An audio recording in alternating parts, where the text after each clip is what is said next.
जिंदाबाद, राहुल गांधी जिंदाबाद।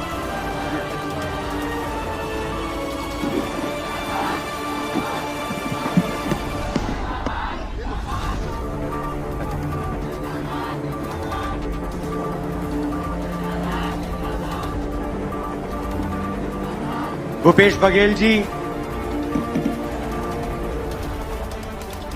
साहू जी, चरणदास महंत जी, स्टेज पे कांग्रेस पार्टी के वरिष्ठ नेता,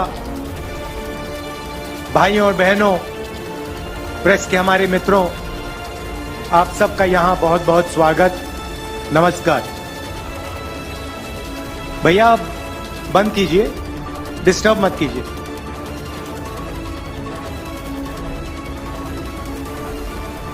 पांच साल पहले ऐसी ही मीटिंग में बघेल जी ने, मैंने, कांग्रेस पार्टी के सीनियर नेताओं ने छत्तीसगढ़ की जनता से 3-4 वायदे किए। सबसे बड़ा वायदा कि छत्तीसगढ़ में किसानों का कर्जा माफ होगा और एक ऐसी सरकार आएगी जो किसानों की रक्षा करेगी, जो किसानों की, मजदूरों की आवाज सुनेगी और उनको सुनकर सरकार चलाई जाएगी। हमने ये भी कहा था कि धान के लिए छत्तीसगढ़ के किसानों को 2,500 रुपए प्रति क्विंटल मिलेगा। अब मैं आपसे पूछना चाहता हूं, क्या हमने आपको सच बोला था या झूठ बोला था?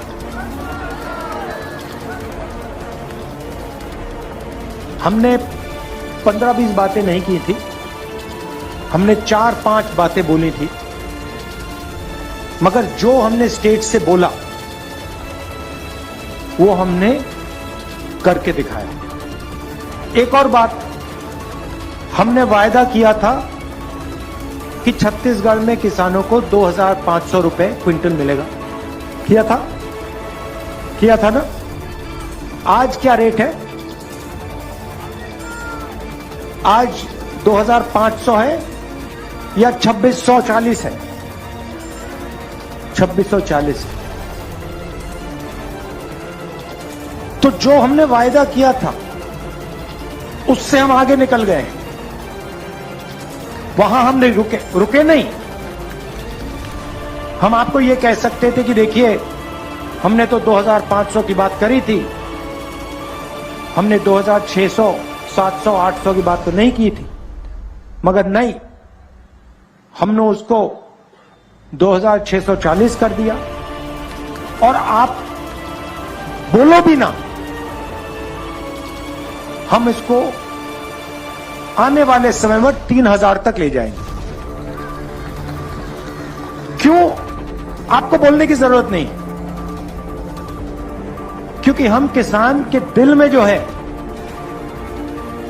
उसको हम समझ जाते हैं और उसकी आवाज, जो दिल की आवाज होती है, वो हम सुन लेते हैं।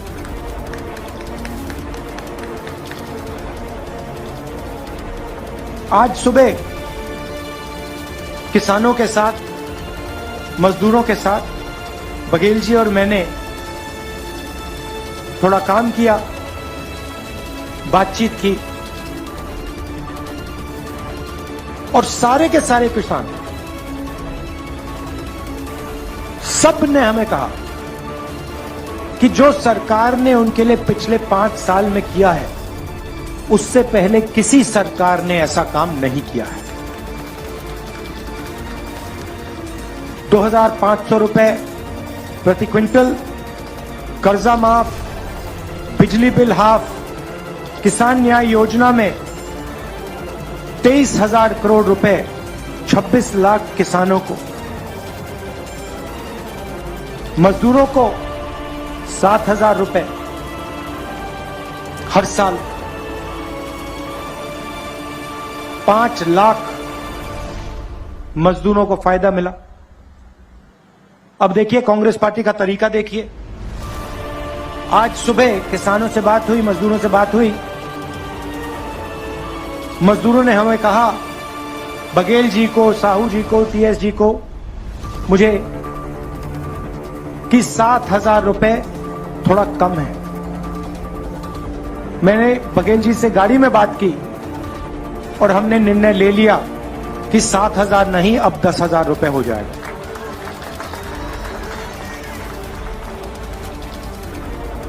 और छत्तीसगढ़ के किसान, सारे किसानों को मैं कहना चाहता हूं, पिछली बार हमने कर्जा माफी का वायदा किया था, वो वायदा हमने पूरा किया और इस बार भी हम कर्जा माफी का वायदा कर रहे हैं और हम आपका कर्जा माफ कर देंगे। सुबह हमने पूछा, किसानों से पूछा, उनकी जमीन के बारे में पूछा और मैंने उनसे पूछा, भाई आप जमीन का रेट क्या है? सीधा मुझे जवाब देते हैं, राहुल जी यहां पे कोई जमीन बेचना नहीं चाहता, हमें अब जमीन बेचने की कोई जरूरत ही नहीं है, कोई कर्जा नहीं है, बैंक अकाउंट में पैसा है, हम जमीन बेचने की सोच ही नहीं रहे। तो यह ऐतिहासिक बदलाव आया है और बहुत गहरा बदलाव आया है और हम चाहते हैं कि किसान, मजदूर, छोटे व्यापारी और मजबूत हो। देखिए, 2 तरीके की सरकार होती है। मैंने कल अपने भाषण में कहा, एक सरकार होती है जो गरीबों के लिए काम करती है, किसानों के लिए, मजदूरों के लिए, बेरोजगार युवाओं के लिए उनकी मदद करती और पूरी की पूरी अपनी शक्ति उनकी मदद करने में लगा देती। दूसरी तरीके की सरकार होती है, वो अरबपतियों को देखती है और जो देश में सबसे अमीर लोग होते हैं, अरबपति जो होते हैं, उनके लिए सरकार काम करती है। बघेल जी ने कहा 14 लाख करोड़ रुपए नरेंद्र मोदी जी की सरकार ने अदानी जी जैसे लोगों का कर्जा माफ किया। 14 लाख करोड़ रुपए। आप मुझे बताइए, बीजेपी ने कौन सी स्टेट में, हिंदुस्तान में अलग अलग स्टेट में उनकी सरकार है, कौन से स्टेट में बीजेपी ने कर्जा माफ करके दिखाया किसानों का? ये मुझे बताओ। आपको एक स्टेट नहीं मिलेगा। और सेंट्रल सरकार को तो छोड़ दो, उनका तो सीधा अदानी जी के साथ रिश्ता है, 24 घंटा अदानी अदानी अदानी चलता रहता है। खदानें दे दी, एयरपोर्ट दे दिए, पोर्ट दे दिए, किसान के कानून बना दिए उनके लिए। मोदी जी किसानों से कहते हैं, नहीं मैं तो आपके लिए फायदा करना चाहता हूं, मैं किसान बिल लाया हूं। सोचते हैं किसान को कोई समझ नहीं है। आप किसानों के जेब में से पैसा छीनने के लिए कानून लाए थे, आप अदानी जी को पैसा देने के लिए कानून लाए थे और आप 24 घंटा अदानी जी की मदद करते रहते और यहां पे आपके जो चीफ मिनिस्टर हैं वो भी अदानी जी जैसे लोगों के लिए ही काम करते हैं। हम किसानों के लिए, मजदूरों के लिए, छोटे व्यापारियों के लिए, युवाओं के लिए काम करते हैं। ये फर्क है।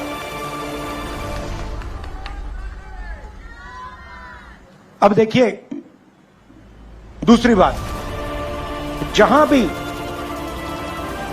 बीजेपी के नेता जाते हैं वो गरीब लोग से कहते हैं, देखो हिंदी पढ़ो, छत्तीसगढ़ी और अंग्रेजी की कोई जरूरत नहीं है, हिंदी की जरूरत है। हमारी सोच दूसरी है।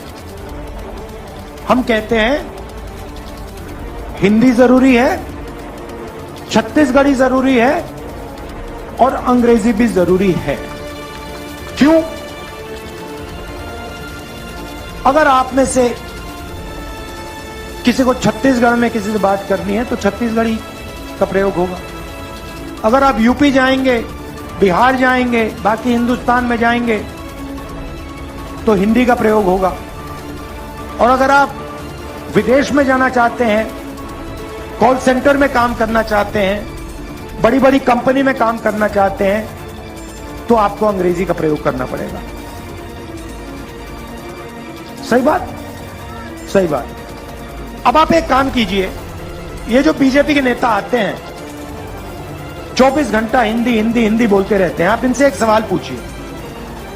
आप इनसे ये पूछिए, भैया आप कहते हो कि अंग्रेजी नहीं पढ़नी चाहिए, आप कहते हो छत्तीसगढ़ी नहीं पढ़नी चाहिए, आप कहते हो हिंदी होनी चाहिए, आप हमें एक बात बताओ, आपके जो बच्चे हैं वो क्या हिंदी मीडियम स्कूल में पढ़ रहे हैं या अंग्रेजी सीखते हैं?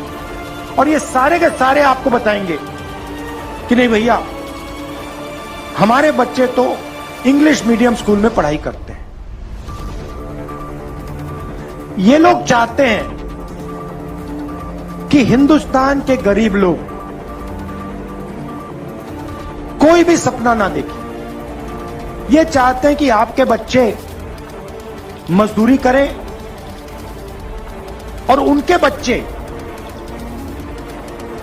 अंग्रेजी में बात करें, विदेश जाएं, बड़ी बड़ी कंपनियां चलाएं, कॉल सेंटर में काम करें, इंजीनियर बने, डॉक्टर बने। हम चाहते हैं कि छत्तीसगढ़ का गरीब से गरीब युवा बड़े से बड़ा सपना देखे। अगर उसे इंजीनियर बनना है, अमेरिका में जाके काम करना है, कॉल सेंटर में काम करना है, लॉयर बनना है, डॉक्टर बनना है, उसके पास सारे के सारे हथियार हों। अगर उसे छत्तीसगढ़ी की जरूरत हो, छत्तीसगढ़ी, अगर उसे अंग्रेजी की जरूरत हो, अंग्रेजी, अगर उसे हिंदी की जरूरत हो तो हिंदी। यह हमारी सोच है और इसीलिए पूरे छत्तीसगढ़ में हमने तकरीबन 400 Swami Atmanand English medium school खोले हैं। और इसको, ये हमने जो जाल फैलाया है, इसको हम और फैलाएंगे और इसको और गहरा करेंगे। 33 नई यूनिवर्सिटीज एस्टैब्लिश की हैं और कल हमने एक नया अनाउंसमेंट किया, केजी टू पीजी। इसका मतलब समझे आप? समझे केजी टू पीजी का मतलब क्या है? इसका मतलब केजी से लेकर पीजी तक छत्तीसगढ़ की सरकार मुफ्त में शिक्षा देने जा रही है। ये लोग, बीजेपी वाले लोग, स्कूल को, कॉलेज को, अस्पताल को प्राइवेटाइज कर रहे हैं। जैसे बघेल जी ने अभी कहा, बचाने वाली सरकार या बेचने वाली सरकार? ये लोग अस्पतालों को, स्कूलों को, कॉलेजेस को बेचते हैं, हम बचाते हैं। इसीलिए छत्तीसगढ़ में सरकारी स्कूल, सरकारी कॉलेज, सरकारी यूनिवर्सिटी में छत्तीसगढ़ के किसी भी युवा को 1 रुपया नहीं देना पड़ेगा, मुफ्त में आपकी शिक्षा होगी।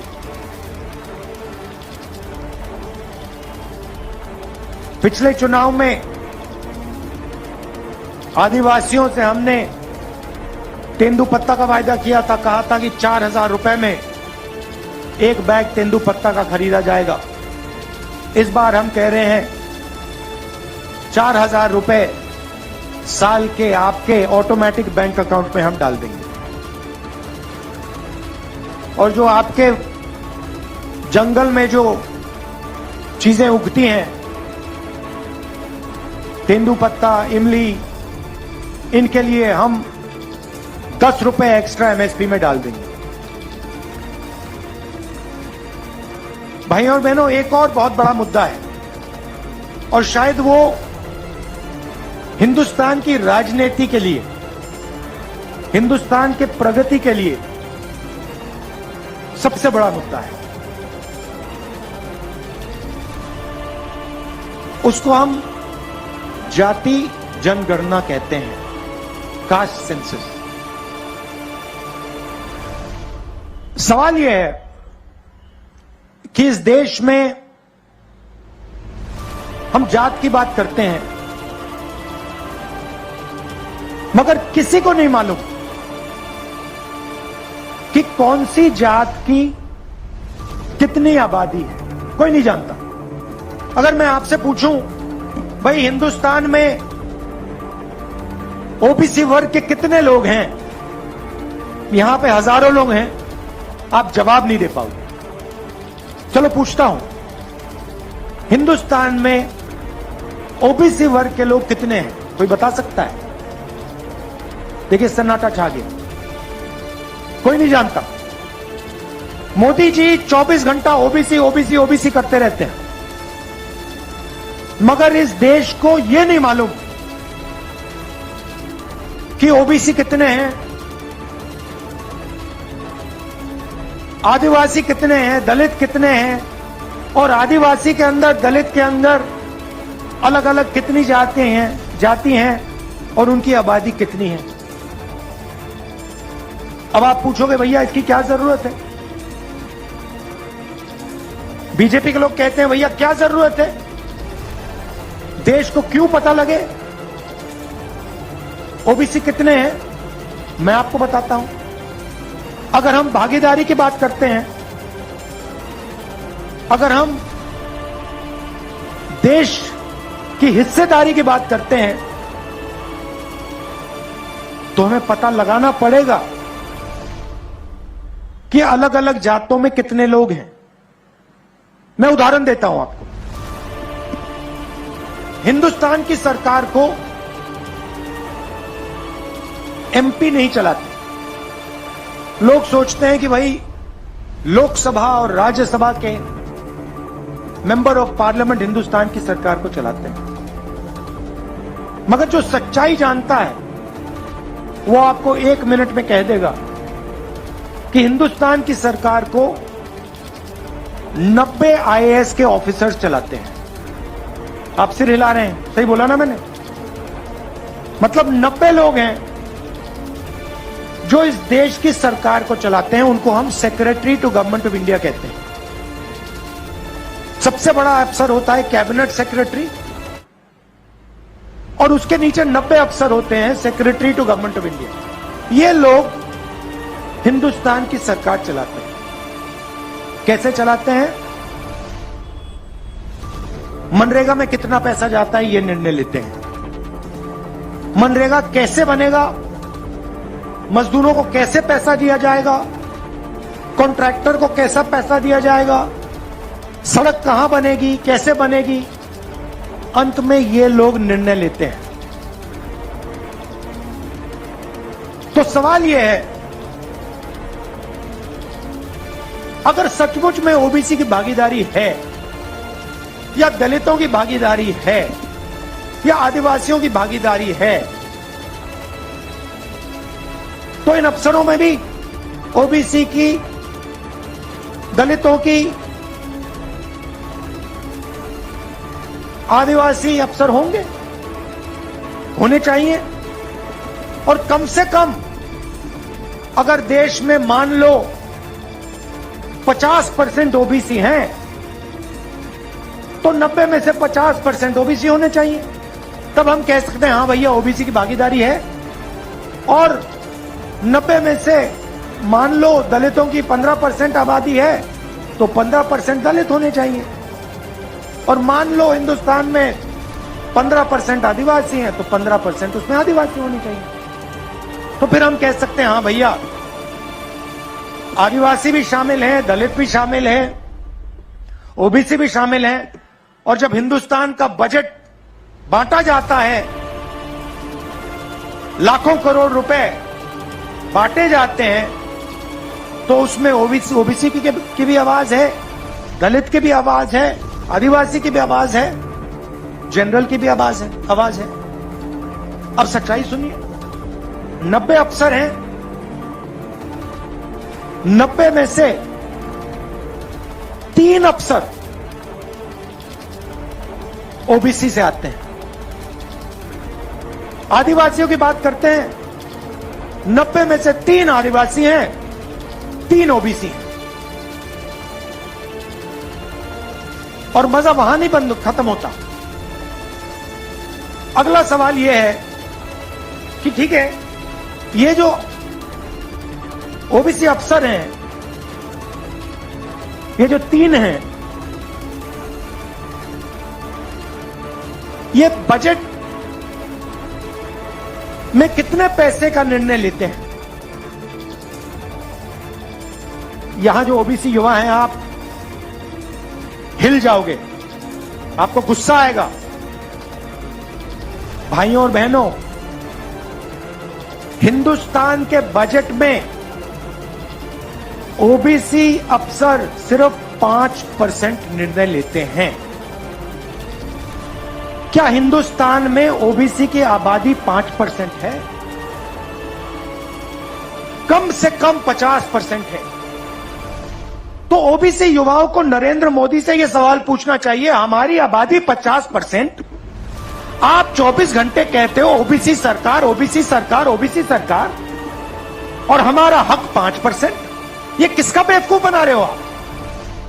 यह सवाल हिंदुस्तान के हर ओबीसी युवा को नरेंद्र मोदी से पूछना चाहिए। चलिए अब आदिवासियों की बात करते हैं। यहां आदिवासी हैं। भाइयों और बहनों, ओबीसी 5% निर्णय लेते हैं, आदिवासी कितना लेते हैं? आदिवासी युवा, आप अच्छी तरह सुनो, अगर हिंदुस्तान की सरकार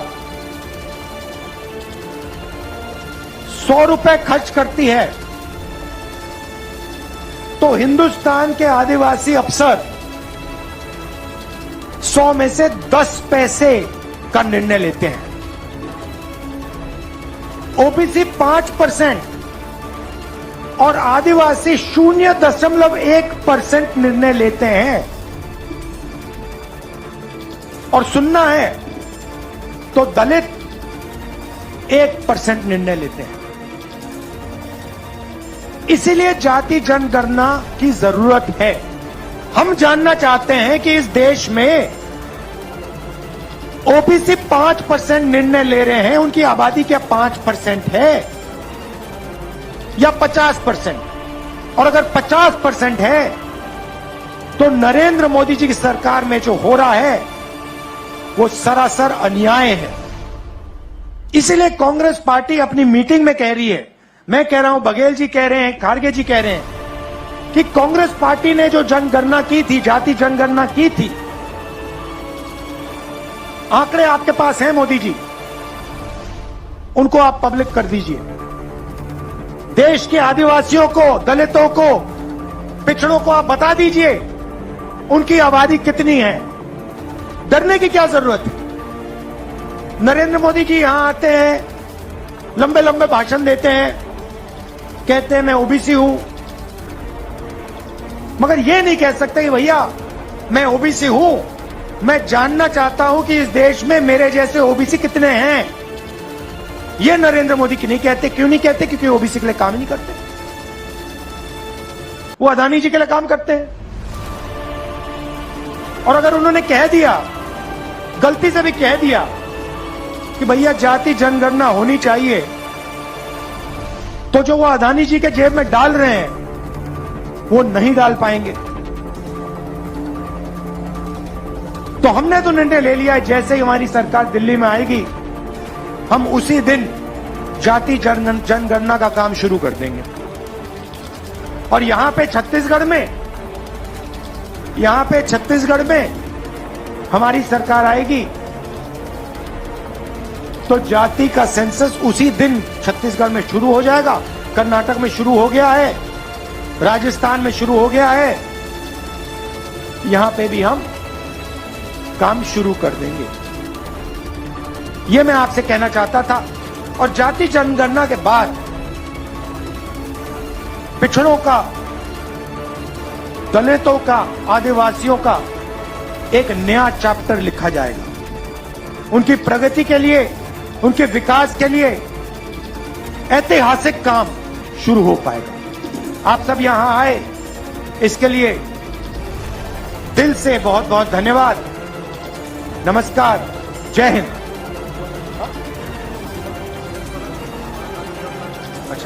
अच्छा, बघेल जी ने कहा कि आपके जो स्वास्थ्य में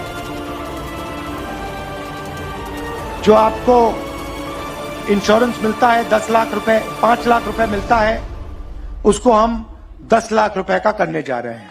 धन्यवाद।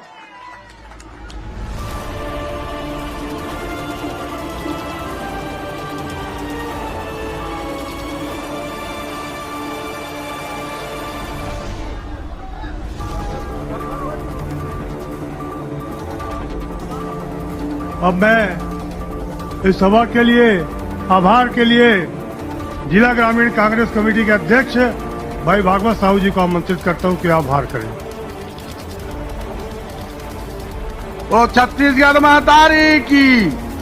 आज राजनांदगांव चेतन चंडिका की लगातार सही और सटीक खबरें देखने के लिए चेतन चंडिका न्यूज़ को सब्सक्राइब, लाइक, कमेंट एवं शेयर करना ना भूलें और बेल आइकॉन बटन दबाना ना भूलें। लगातार चेतन चंडिका